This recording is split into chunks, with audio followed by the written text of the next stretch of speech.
Hello दोस्तों, स्वागत है आप सभी का आज की इस वीडियो में। आज की इस वीडियो में हम पढ़ने वाले हैं लेजर के बारे में, खाता बही के बारे में। पिछले वीडियो में हमने रोजनामचा के बारे में भी, जर्नल एंट्री के बारे में सीख लिया था, पूरा जर्नल के बारे में, खाते के बारे में सीखा था हमने पूरा। आज की इस वीडियो में हम लेजर के बारे में पढ़ने वाले हैं। लेजर को कैसे तैयार किया जाता है उससे संबंधित कई बातों को हम जानने वाले हैं। तो आइए स्टार्ट करते हैं दोस्तों। देखो, लेजर का मतलब होता है खाता बही, यानी खाता बही का मतलब हम इससे नाम से क्लियर करते हैं। तो देखिए, खाता और बही, बही मतलब होता है पुस्तक, यानी खातों का पुस्तक, ठीक है, यानी बुक जिसे हम कह सकते हैं, ठीक है, यानी कि लेजर बुक कह सकते हैं। यानी खाता जो है उसका एक पुस्तक बनेगा। अब देखिए, बात यह है ना कि जो रोजनामचा है या फिर जो जर्नल एंट्री है, उससे हम कई चीजों को जान नहीं पाते हैं। जैसे यहाँ पर हमने लिखा है लाभ, लिखा है खाता बही के लाभ को मैंने लिखा है। यहाँ पर देखिए खातों की स्थिति या फिर कैसे कहें, जर्नल एंट्री में मान लेते हैं। अभी हम लाभ के बारे में चर्चा करेंगे। जैसे कि जर्नल एंट्री मान लीजिए हमने किया, तो हमने कई जगह से माल को खरीदा है, कई माल को बेचा है हमने, किसी को हमने पैसा दिया है, किसी ने हमको पैसा दिया उधार माल बेचने या उधार माल खरीदने पर। तो बहुत सारी एंट्री जैसे होती है। अब हमें ये नहीं पता चलता, ऐसे जर्नल एंट्री से, रोजनामचा से हमें ये नहीं पता चल पाता कि हमें अभी किसको कितना रुपए देना है, किससे कितना रुपया लेना है, ठीक है। हमें डिस्काउंट में कितने का प्रॉफिट हुआ या कितने का लॉस हुआ, डिस्काउंट में हम जिसको डिस्काउंट देते नहीं है, किसी से डिस्काउंट लेते नहीं है। तो अगर हम लेते हैं और देते हैं तो दोनों में देखें कि हम कितना हमने दिया, कितना लिया है, तो उसमें प्रॉफिट मिलता है। तो हमें ये कैसे पता चलेगा डिस्काउंट से प्रॉफिट हुआ या नहीं हुआ, उन सभी चीजों की जानकारी जो है खाता बही से हो जाती है। हमने कितने का माल बेचा है, कितने का माल खरीदा है, ये सब के बारे में जानकारी मिल जाती है। कितने हमारे पास अभी कैश है, ठीक। तो इस तरह की सभी जानकारी जो है हमें जर्नल से नहीं मिल पाती, तो इसलिए हम खाता बही बनाते हैं। खाता बही में प्रत्येक खाते का, चाहे वो वास्तविक खाता हो, चाहे अवास्तविक खाता हो, चाहे व्यक्तिगत खाता हो, तीनों खातों के लिए, प्रत्येक खाते के लिए जर्नल एंट्री में आपके जितने खाते होंगे, राम का खाता, श्याम का खाता, सीता का खाता, गीता खाता, furniture account, wages account, salaries account, building account, stock account, capital account, cash account, सब खाते बनेंगे। कोई भी खाता नहीं छूटेगा। सभी प्रकार के खातों का अलग विवरण बनेगा, अलग जो है एक प्रारूप बनेगा, उसमें उसकी जो है उसके बारे में लिखा किया जाएगा, उसके बारे में एंट्री की जाएगी, तो वो हमारा हो जाएगा खाता बही। प्रत्येक खाते के लिए एक पृष्ठ रहेगा, एक पन्ना रहेगा, उस पर पूरा खाता, जैसे कैश अकाउंट बनाना है तो कैश अकाउंट के लिए पूरा पन्ना रहेगा, उसमें कैश से संबंधित सभी लेन देन, जो लेन देन हमारे, जो कैश से लेन देन, जिसकी जो एंट्री हमने रोजनामचा में, जर्नल एंट्री में की है, उसको उसी के हिसाब से जो है यहाँ पर खाता बही में उसकी प्रविष्टियां करेंगे, उसकी एंट्री करेंगे। तो ये हो गया जरूरत क्या है, इसका आवश्यकता क्या है।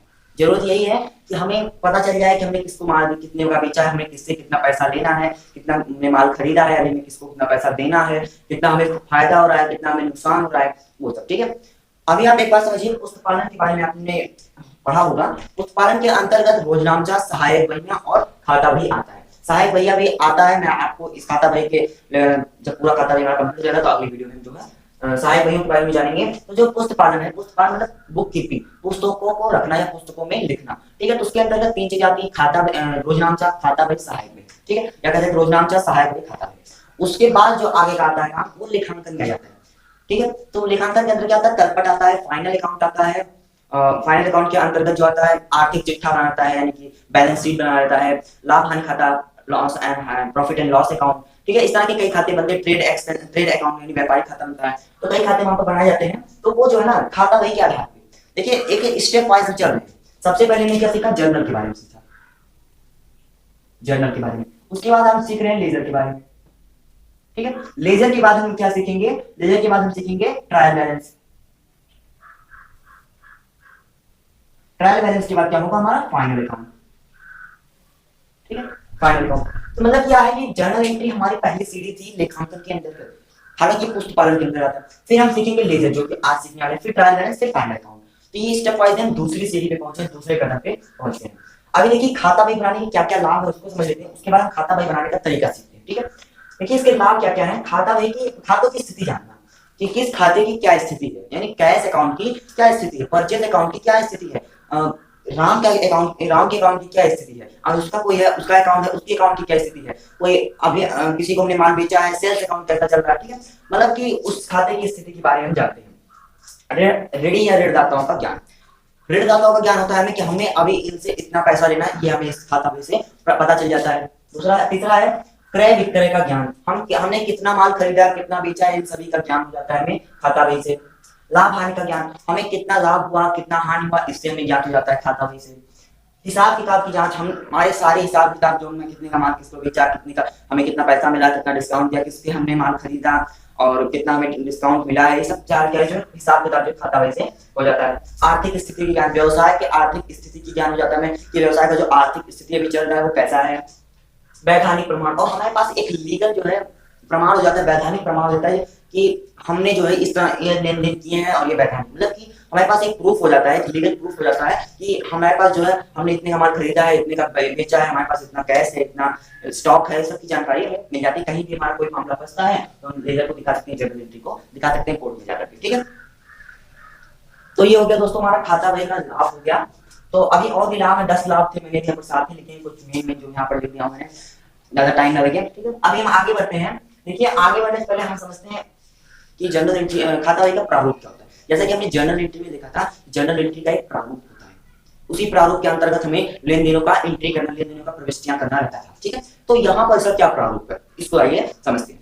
देखिए दोस्तों प्रारूप में बहुत ही सिंपल है, पहले इसको मिटा देता हूं यहाँ से।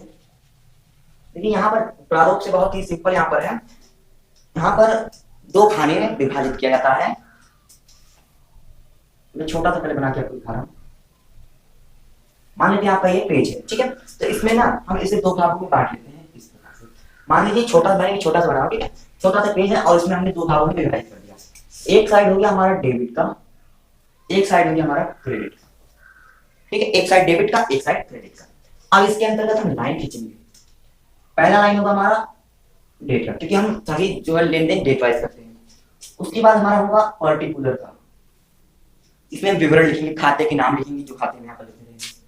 फिर आएगा हमारा खाता जेएफ का, जेएफ क्या आएगा, जेएफ यानी जर्नल फोलियो। हम लेजर जर्नल एंट्री में लेजर फोलियो लिखते थे, यानी इसका कि उसकी जो है उस खाते का लेजर हमने कहा बनाया है। जैसे लिखा purchase account debit to cash account, तो परचेज अकाउंट के आगे हम लेजर का नंबर लिख देते हैं, तो पता चल जाता कि ये परचेज अकाउंट खाता बही की बुक में, खाता बही में यानी कि लेजर की बुक में कौन से पेज नंबर पर है।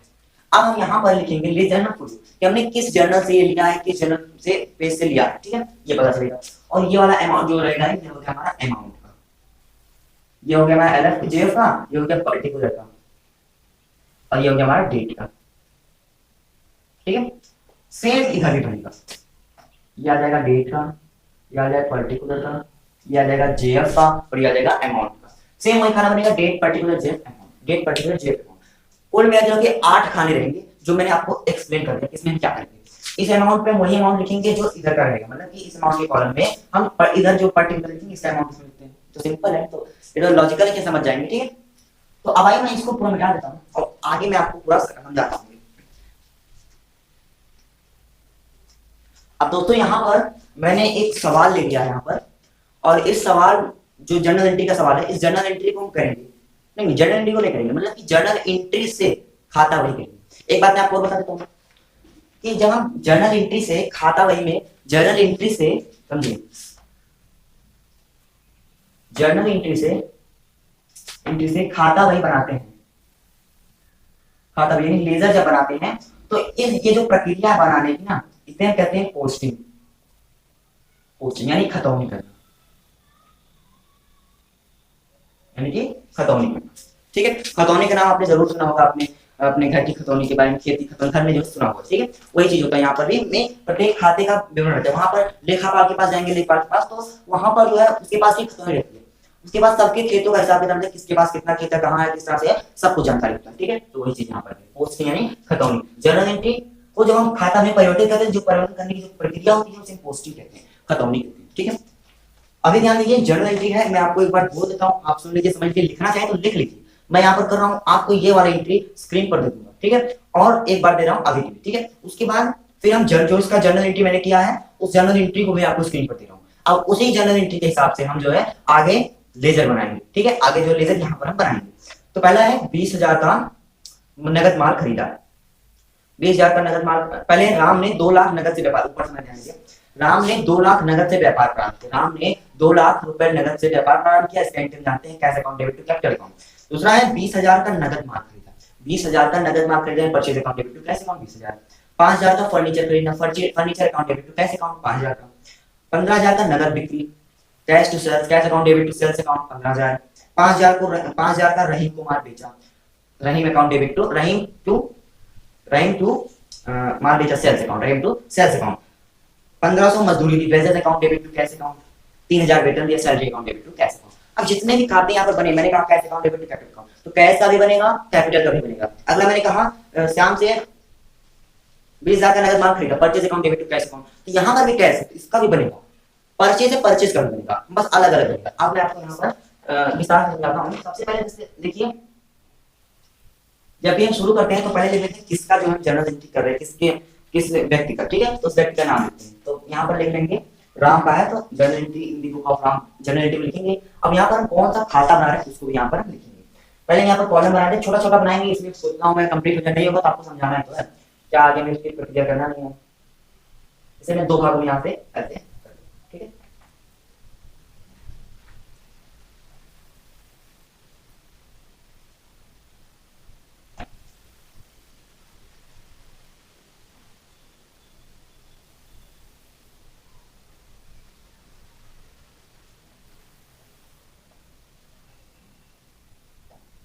देखिए date particular LF amount, date particular LF amount, तो ये छोटा सा हमने बना लिया प्रारूप, बहुत ही छोटा बनाया मैंने, लेकिन तब भी इससे काम चला रहे हैं। अभी ध्यान दीजिए यहाँ पर इसको इसे क्लोज कर देंगे, ठीक है। अभी मैं आपको जो है ये सब इंस्ट्रक्शंस ऊपर देता रहूंगा स्क्रीन पर कि हम कौन से खाते का काम कर रहे हैं। पहला हमारा दोस्तों कैश अकाउंट, 2 लाख से माल खरीदा तो cash account debit to, 2 lakh से व्यापार प्रारंभ किया, 2 लाख नगद से, तो cash account to capital account, तो हम पहले यहाँ पर कैश अकाउंट बनाते हैं, कैश अकाउंट, ऐसे ऊपर लिख लेंगे कैश अकाउंट, ठीक है। ये हमारा डेट का है, पर्टिकुलर जेएफ अमाउंट डेबिट का है, ठीक है। फिर डेट पर्टिकुलर जेएफ अमाउंट, आपको दिख रहा होगा उम्मीद करता हूं, मैं बहुत छोटा मैंने लिखा है लेकिन उम्मीद करता हूं आप देख लेंगे। तो देखिए यहाँ पर date particular JF amount, date particular JF amount, 8 column हमने यहाँ पर बना लिए हैं। अभी ध्यान दीजिए नियम क्या है इसको करने का।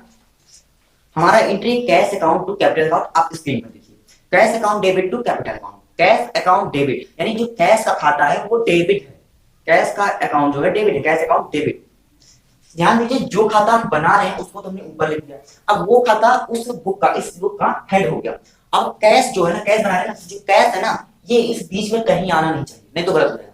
इस कैश को इनके बीच में एंट्री में कहीं एंट्री नहीं करेंगे कैश का, ये बात आप ध्यान दीजिए, ठीक है। कैश अकाउंट डेबिट, तो कैश डेबिट है ना, तो हम डेबिट वाले पक्ष में कैश का बना रहे हैं ना, जिसका बना रहे हैं उसी का देखेंगे, जिसका बना रहे हैं उसी का देखेंगे। तो कैश देखिए यहाँ पर इतने में ये वाला हमारा भाग डेबिट का है, ये वाला क्रेडिट का है, तो मैं लिख देता हूँ यहाँ पर, देखिए इधर का साइड डेबिट है और यहीं से इधर का भाग क्रेडिट है, ठीक है। तो अब ध्यान दीजिए कि यहाँ पर हम क्या करें, कैश अकाउंट तो कैपिटल अकाउंट, तो कैश डेबिट है, तो कैश डेबिट है, तो डेबिट वाले पक्ष में, डेबिट वाले पक्ष में टू कैपिटल है ना, टू कैपिटल क्रेडिट है ना, तो कैश अकाउंट डेबिट, तो डेबिट वाले कैश अगर डेबिट है तो डेबिट वाले पक्ष में उसका क्रेडिट वाला पहलू लिखेंगे। हम जानते हैं जो लेन देन होते हैं उसके 2 पहलू होते हैं, एक डेबिट एक क्रेडिट। अगर हम माल खरीद रहे हैं तो वो हमें माल दे रहा है, हम उसे पैसा दे रहे हैं, 2 लोग हो गए, मैं और वो, ठीक है, 2 लोग हो गए, तो दोनों पहलू का एंट्री करेंगे हम। यहाँ पर कैश अकाउंट ऊपर हेड हो गया है इसलिए कैश बीच में कहीं नहीं लिखेंगे, कैश है डेबिट, तो उसका क्रेडिट वाला पहलू कौन है उसको हम लिखेंगे डेबिट पक्ष में, क्यों, क्योंकि कैश डेबिट है, कैश डेबिट है तो डेबिट वाले साइड में ही, कैश डेबिट है तो डेबिट वाले साइड में ही उसका क्रेडिट वाला पहलू लिखना रहेगा, उसका क्रेडिट वाला पहलू लिखना रहेगा। अब ध्यान दीजिए cash account to capital account, to capital account है ना, तो हम यहाँ पर जब लिखेंगे तो टू जरूर लगाएंगे। नियम क्या है, जो नियम है मैं इसको थोड़ा हाईलाइट कर देता हूँ, ब्लू लिख दे रहा हूँ। यहाँ पर हम लिखेंगे 2, डेट भी यहाँ पर लिखते चलेंगे, हमारा तारीख यहाँ पर जो है 1 जून 2010 जून 1 है, तो मैं यहाँ पर 1 लिखा देना, जून आप लिख लीजिएगा, अच्छा होगा। तो अभी आप समझ नहीं रहे हैं, समझ रहे हैं केवल, तो यहाँ पर 2 कैपिटल होगा ना, क्योंकि दूसरा पहलू क्या है, कैपिटल का,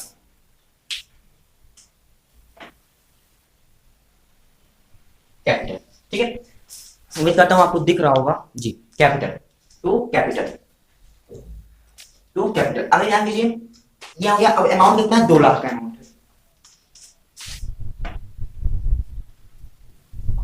देखिए दोस्तों 2 लाख मैंने यहाँ पर लिख दिया है, कॉलम छोटा पड़ रहा है, अगली बार थोड़ा बड़ा बनाएंगे अमाउंट का।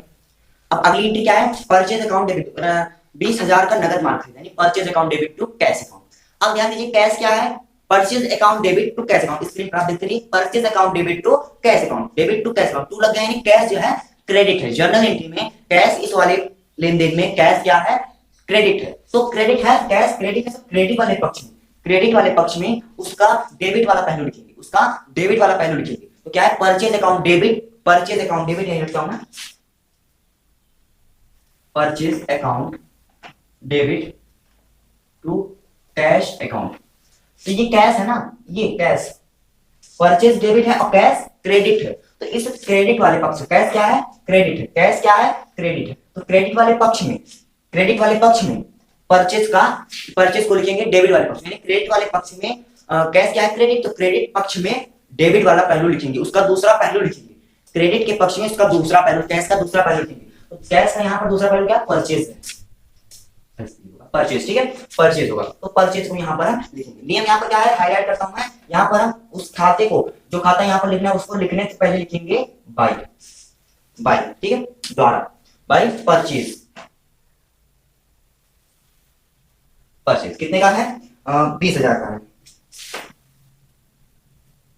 ठीक है, 20,000 का। अब आप समझ, मुझे उम्मीद है आप समझ में, आपको समझ में आ रहा होगा। हम जो है इस एक वीडियो बहुत लंबा होने वाला है, ठीक है, तो वीडियो लंबा हो जा रहा है, इसलिए जो है हम केवल कैश अकाउंट, कैश बुक यहाँ पर बनाएंगे और फिर आगे का काम करेंगे, ठीक है। कैसे कैश बुक बनाएंगे, अगले वीडियो में हम आगे का अकाउंट जो कैपिटल परचेज बनाना है वो बनाएंगे, ठीक है। तो अभी ध्यान दीजिए, ये हमारा परचेज वाला हो गया। अब हम अगला देखते हैं। अगला है दोस्तों 5 तारीख की एंट्री है, purchase account debit to Shyam. क्या है, 5,000, श्याम से 10,000 का माल खरीदा, श्याम से माल खरीदा यानी उधार खरीदा, श्याम का नाम आ गया ना, मतलब वहां पर माल उधार खरीदा गया है, यानी purchase account debit to Shyam. यहाँ पर कैश का चर्चा ही नहीं है, कैश का चर्चा हम यहाँ पर कुछ नहीं लिखेंगे। जब हम परचेज बुक बनाएंगे तब इसको लिखेंगे, जब हम श्याम का अकाउंट बनाएंगे तब इसकी एंट्री करेंगे, लेकिन यहाँ पर कैश वाला कोई काम नहीं है। यहाँ पर 6 तारीख की एंट्री है, परचेज अकाउंट 5,000 का फर्नीचर खरीदा, 5,000 का फर्नीचर खरीदा, यानी कि purchase account debit to cash account, purchase account debit to cash account. अब आप ध्यान दीजिए यहाँ पर purchase account, sorry furniture account debit to cash account, sorry, यहाँ पर 5,000 का फर्नीचर खरीदा, यानी furniture account debit to cash account. तो मैं यहाँ पर क्या करता हूँ, देखिए यहाँ पर परचेज, यहाँ पर हो जाएगा हमारा फर्नीचर, फिर वही चीज, कैश क्या है हमारा, क्रेडिट है, तो क्रेडिट वाले पक्ष में उसका दूसरा पहलू, अगर क्रेडिट है तो डेबिट वाला पक्ष पहलू। यहाँ पर दोस्तों एक प्रॉब्लम हो गया था, यहाँ पर मैं वीडियो बनाते जा रहा था, मतलब आपको बनाने जा रहा था, और अभी मैं यहीं तक पूरा आपको बता पाया था, और पूरी में वीडियो बंद हो गया रास्ते में, और मैं पूरा आपको समझाने चला गया। तो अभी मैं आपको यहीं तक बता पाया था परचेज तक। अब मैं फर्नीचर को आपको एक्सप्लेन करता हूँ, अगर मैं पिछली वीडियो में जो कट गया था वहां पर एक्सप्लेन कर दिया था, तो वीडियो बंद हो गया था, मैं यहाँ पर पढ़ाने जा रहा हूँ आपको, तो बाद में देखा तो वीडियो बंद हो गया था, मैं यहीं तक आपको बताया था। तो अभी समझिए, यहाँ पर हमारा 5 तारीख की एंट्री क्या थी कि furniture account debit to cash account, furniture account, furniture account debit to cash account. तो यहाँ पर अभी हमने क्या सीखा, अभी हमने ये सीखा कि कैश यहाँ पर हेड बन गया है और उस बुक का, और उस बुक में जो कैश रहेगा, किसी भी एंट्री में जो कैश रहेगा उसको नहीं लिखेंगे, इसमें हम कैश कहीं नहीं लिखेंगे बीच में, बल्कि उसका दूसरा पहलू, उसका दूसरा इंपैक्ट लिखेंगे वहां पर, ठीक है, उसका दूसरा वाला खाता, दूसरा पक्ष लिखेंगे। जैसे cash account, furniture account debit to cash account है, तो यहाँ पर जो कैश है अगर वो डेबिट है, अगर किसी भी एंट्री में कैश डेबिट है, तो डेबिट वाले साइड में, खाता भाई के डेबिट वाले साइड में, खाता भाई के प्रारूप में डेबिट वाले साइड में, ठीक है, समझिए, डेबिट वाले साइड में उसका दूसरा इंपैक्ट, उसका दूसरा पहलू, या क्रेडिट, अगर डेबिट है तो उसका क्रेडिट वाला पक्ष, यहाँ पर हम 2 लगाकर, पहले खाते के पहले 2 लगाकर लिखेंगे और आगे अमाउंट लिख देंगे, ठीक है। और अगर कैश क्रेडिट है, अगर कैश क्रेडिट है तो खाता भाई के प्रारूप में क्रेडिट पक्ष में आकर के, क्रेडिट पक्ष में आकर के उसका डेबिट वाला पक्ष, डेबिट वाला खाता या जो डेबिट वाला इंपैक्ट जो है, पहलू जो है, उसको यहाँ पर हम लिखेंगे उस खाते के पहले बाई लगा करके, ठीक है, और अमाउंट लिख देंगे। तो अभी हम क्या समझते हैं फर्नीचर के बारे में। तो अभी मैं ये तो पूरा बता चुका था, आपको बताया आपको। तो ये कैश अकाउंट जो है ये क्रेडिट है, तो क्रेडिट वाले पक्ष में फर्नीचर अकाउंट, डेबिट वाला अमाउंट, डेबिट वाला अकाउंट जो है यहाँ पर लिखेंगे। तो मैंने लिख दिया बाय फर्नीचर 5,000, बाय फर्नीचर 5,000। अगली एंट्री थी wages account debit to cash account, wages account debit to cash account. तो कैश यहाँ पर क्या, फिर से कैश यहाँ पर फिर से हो गया क्रेडिट, कैश हो गया फिर से यहाँ पर क्रेडिट। तो क्रेडिट वाले पक्ष में आकर के उसकी डेबिट वाले पहलू को, उसकी डेबिट वाले इंपैक्ट को यहाँ पर लिखेंगे। तो ये हमारा डेबिट वाला इंपैक्ट वेजेस, तो वेजेस को हम यहाँ पर लिख देंगे बाय लगा करके, बाय वेजेस, डेट लिखेंगे और अमाउंट लिख देंगे, ठीक है, बाय वेजेस 1,500 रुपए। और फिर हमारा है इधर, फिर यहाँ पर इसी तरह आ गया salary, salary account debit to cash account. अब यहाँ पर देखिए, यहाँ पर हमारा है अगला एंट्री है सैलरी अकाउंट डेबिट, 3,000 वेतन दिया, तो salary account debit to cash account, तो बाय सैलरी हो जाएगा। क्यों, क्योंकि कैश जो है हमारा वो क्रेडिट है, कैश जो है क्रेडिट है, तो क्रेडिट वाले पक्ष में उसका डेबिट वाला अकाउंट लिखेंगे, तो by salary 3, by salary 3,000 amount लिख देंगे और इधर डेट लिख देंगे, ठीक है, ये हो गया हमारा क्लियर। तो अब देखिए दोस्तों, ये तो हमारा कंप्लीट हो गया है। अब इसके आगे हमें थोड़ा सा और काम करना होता है। जैसा कि दोस्तों वीडियो बहुत लंबा हो गया है ऑलरेडी, लेकिन अभी मैं क्या कर रहा हूँ आपको थोड़ा समझा रहा हूँ। इसके आगे हमें बैलेंस निकालना रहता है एक साथ कि कौन सा ज्यादा है। जनरली जो है ज्यादातर दोस्तों कैश अकाउंट जो है हमेशा जो है क्रेडिट साइड में कम होता है। इसका पहले जो अमाउंट पूरा इसको जोड़ेंगे ना, तो क्रेडिट साइड में कम होता है और डेबिट साइड में ज्यादा होता है। बहुत ही कम चांस होते हैं, बहुत ही कम कंडीशन, बहुत ही कम आता है ये कि जो है क्रेडिट साइड ज्यादा हो। और क्रेडिट साइड ज्यादा होने का मतलब है कि व्यवसाय लॉस में जा रहा है, बिजनेस लॉस में जा रहा है, उसका जो है कैश जो है बहुत ज्यादा बकाया रह गया। ठीक है, अब यहाँ देखिए इधर तो हमारा डेबिट वाला ही ज्यादा रहेगा क्योंकि हमारा वो वाला कंडीशन नहीं है यहाँ पर। तो देखिए यहाँ पर हम इस तरह से बॉक्स बनाएंगे सबसे नीचे, और नीचे वाली लाइन में डबल लाइन कर दी। इसका मतलब हमने इस खाते को बंद कर दिया है इस महीने में। तो ये हो गया हमारा 2,15,000, 2,15,000। अब इसी अमाउंट को इसी के सामने जस्ट क्रेडिट वाले साइड में भी लिखेंगे और डबल लाइन करके लिखेंगे 2,15,000। ठीक है, अब हम निकालेंगे बैलेंस। अब जब बैलेंस इधर साइड में निकलता है तो यहां पर लिखेंगे by balance, C by D, by balance C by D, carry down. ठीक है, तो यहां पर हम इसका बैलेंस निकालते हैं। देखिए बैलेंस निकालने का तरीका क्या है, हम इस अमाउंट को जोड़ेंगे। तो ये हो गया हमारा 20,000, 20 देखिए इसे जोड़ रहे हैं 20,000, 5,000, 1,503 का। ठीक है, तो 20, 5, 25, 25, 26, 27, 28,000, 29,500, यानी हमारा हो गया 29,500। अब आप इसको जोड़ सकते हैं कि 29,500 आ रहा है या नहीं आ रहा है। ठीक है, तो 20,000, 25,000, 25, 26, 26, 28, 26, 3, 29,500 रुपए यहाँ पर ये हो गए क्रेडिट साइड का अमाउंट हो गया। और ये जो 2,15,000 हमारा ना, इसमें से हम घटा देंगे, इस तरह से माइनस कर देंगे। तो आ गया 0, 0, इधर 5 से 5 गया, 5, 4 में से 9 गया, 14 में से 5, 5 आ गया, इधर 11, 10 में से 2 गया, 8 आ गया और इधर 1 आ गया। यहाँ पर आ गया 1,85,500 आ गया, 1,85,000 रुपए, 1,50,500 रुपए आ गया। अभी मैं आपको क्या बताता हूँ कि जब ये अभी तुम्हारा छोटा जनरल एंट्री था, जब कहीं बड़ा जनरल एंट्री होगा, बहुत ज्यादा लेन देन होंगे, तो ये कैश अकाउंट बहुत ही लंबा हो जाएगा। तो जब ये कैश अकाउंट लंबा हो जाएगा तो ये सारे अमाउंट भी लंबे हो जाएंगे। फिर आप अमाउंट को जोड़ेंगे, इधर का अमाउंट जोड़ेंगे, फिर लिखेंगे, फिर इधर का अमाउंट लिखेंगे, जोड़ेंगे और फिर जो है इसमें से घटाएंगे, फिर आएगा आंसर आपका। बहुत लंबा प्रोसेस है, आप इसको डायरेक्ट कर सकते हैं। कहते हैं आइए मैं आपको सिखाता हूं, बहुत ध्यान से देखिएगा। सभी लोग इसको नहीं कर पाते हैं, केवल कॉमर्स के बच्चे इसको कर पाएंगे। देख लीजिए इधर 0 है, पूरा 0, 0, एक आप इसको ध्यान देना है कि इसको सीक्वेंस में लिखना है आपको। ठीक है, तो देखिए 0, 0, 0, इधर भी 0, तो मतलब यहाँ पर 0 हो जाएगा। फिर 0, 0, 0 दूसरे नंबर पे 0 है, 0 देंगे। फिर तीसरे नंबर पे भी देखिए यहाँ पर तीसरे नंबर पे 5 आ रहा है, एक जगह 5 आ रहा है, तो यहाँ पर तीसरे नंबर पे 0 आ रहा है। तो हम इस 5 में कितना जोड़े कि जो नीचे बचा है, जो नीचे हम टोटल लिखे वो 0 आ जाए। तो इस 5 में हम 5 अगर जोड़ देते हैं 10 आ जाएगा और 0 हो जाएगा, इसका इकाई 0 हो जाएगा और कैरी कितना जाएगा, 1 आ जाएगा। तो कैरी को हम इधर ट्रांसफर कर देंगे, हासिल को इधर ट्रांसफर कर देंगे 1।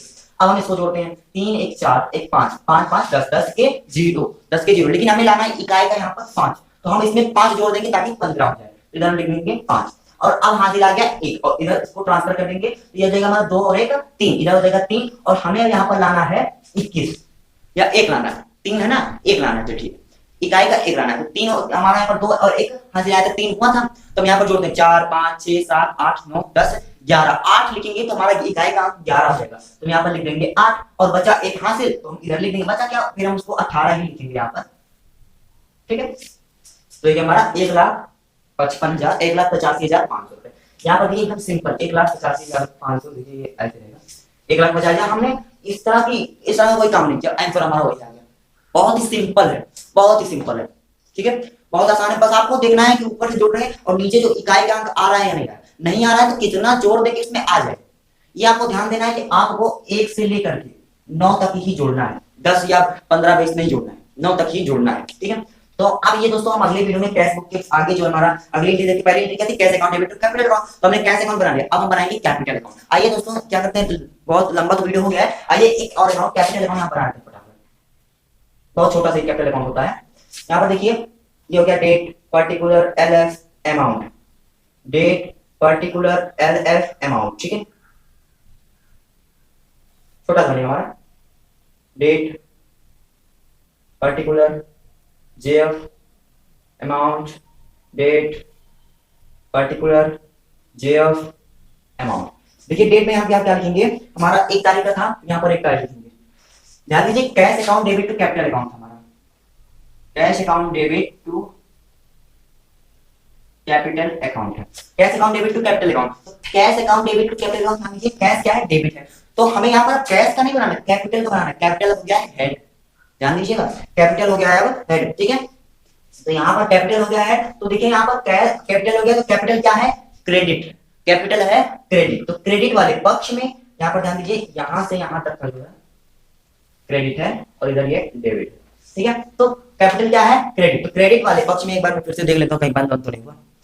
कैपिटल क्रेडिट है, तो क्रेडिट वाले पक्ष में इसका दूसरा पहले डेबिट वाले पक्ष को, डेबिट वाले खाते को लिखेंगे। तो डेबिट वाला खाता क्या है, बाय कैश, तो एक तारीख है, मैं एक यहां से मिटा के दे रहा हूं, बाय कैश, बाय कैश कितने रुपए का है, 2 लाख रुपए, 2 लाख रुपए, ठीक है। यहां पर लिखेंगे 2 लाख रुपए। अब ध्यान दीजिए हम इसका बैलेंस निकालते, बहुत आसान है इसका बैलेंस निकालना। देखिए यहाँ पर कुछ नहीं करना, यहाँ पर एक ही अमाउंट है क्योंकि कैपिटल का दूसरा कोई अकाउंट है नहीं, कोई लेन देन हुआ नहीं है, तो यहाँ पर इसको ऐसे कर देंगे और यहाँ पर इसको लिख देंगे 2 लाख, और इसी के सीध में हम यहाँ पर 2 लाख और लिख देंगे, सॉरी पार्टिकुलर नहीं दिया, यहाँ पर इसके सीध आने पर ही 2 लाख से लिख देंगे। अब हम इसमें कितना, इस वाले अकाउंट, इस डेबिट पक्ष में कितना लिखने की डेबिट 2 लाख आ जाए, तो सिंपल है ना, यहाँ पर लिखेंगे to balance B by C by D, कितना जाएगा 2 लाख, 2 लाख 2 लाख 2 लाख 2 लाख बराबर। इधर आप इसको और इसको जोड़ेंगे, ये पूरा और ये पूरा जोड़ेंगे कितना आ जाएगा, और इसको जोड़ेंगे कितना आ जाएगा, मतलब दोनों साइड का पक्ष जो है बराबर आना चाहिए, ये जो है उद्देश्य होता है, दोनों पक्ष दोनों तरफ का बराबर आ जाए, तो जितना बैलेंस आया है समझ लीजिए ये डेबिट बैलेंस है। हाँ एक बात और ध्यान दीजिए, यहाँ पर इस अमाउंट को यहाँ जब यहाँ पर हो जाए क्रेडिट साइड में, तो यहाँ पर लिखते हैं इसके नीचे थोड़ा सा इधर लिखेंगे, अगर क्रेडिट में बैलेंस हुआ है तो डेबिट वाले साइड में लिखेंगे टू बैलेंस